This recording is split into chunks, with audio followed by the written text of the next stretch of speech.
السلام علیکم ناظرین، آج سے ہم اردو زبان و قواعد کا سلسلہ شروع کر رہے ہیں جو ابتدائی کلاسز کے طلباء سے لے کر ٹیچرز اہلیتی امتحان یعنی ٹی ٹی کے طلباء کے لیے بھی مفید ہے۔ تو آئیے آج کا سبق شروع کرتے ہیں۔ بنیادی آوازوں کو لکھنے کے لیے جو شکلیں اور علامات استعمال کی جاتی ہیں انہیں حروف تہجی کہا جاتا ہے۔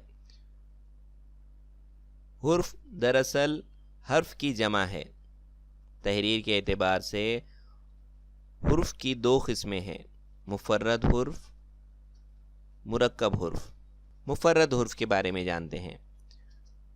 الف سے لے کر یا تک تمام مفرد حرف ہیں جن کی تعداد 37 ہیں، جو آپ کو یہاں پر سائڈ میں نظر آ رہے ہیں، جو بچوں کو پہلی جماعت میں پڑھائے جاتے ہیں۔ مرکب حرف، دو حرف کے میل سے جو مرکب آواز بنتی ہے انہیں مرکب حرف کہتے ہیں۔ ان کی تعداد 15 ہے، جیسا آپ کو شکل میں بتایا جا رہا ہے، بھ پھ ت، ان کی تعداد 15 ہوتی ہے۔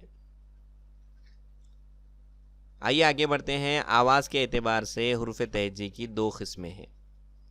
پہلی حرف علت، وہ حرف جسے ادا کرتے وقت اس کی آواز دانت یا زبان وغیرہ سے نہیں ٹکراتی، حرف علت کہلاتے ہیں۔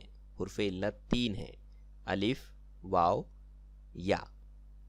انہیں انگلش میں واویلز کہا جاتا ہے۔ الف، واو اور یا کے علاوہ تمام حرف صحیح کہلاتے ہیں، یعنی اگر ہم ان 3 کو چھوڑ دیں تو باقی کے تمام حرف صحیح کہلاتے ہیں۔ انہیں انگلش میں کانسوننٹ کہتے ہیں۔ ہمارا ویڈیو آپ کو کیسا لگا اس کے بارے میں ضرور کامنٹ کیجئے، ویڈیو کو لائک کیجئے، شیئر کیجئے۔ جلد ملیں گے اگلے ویڈیو میں۔ اللہ حافظ۔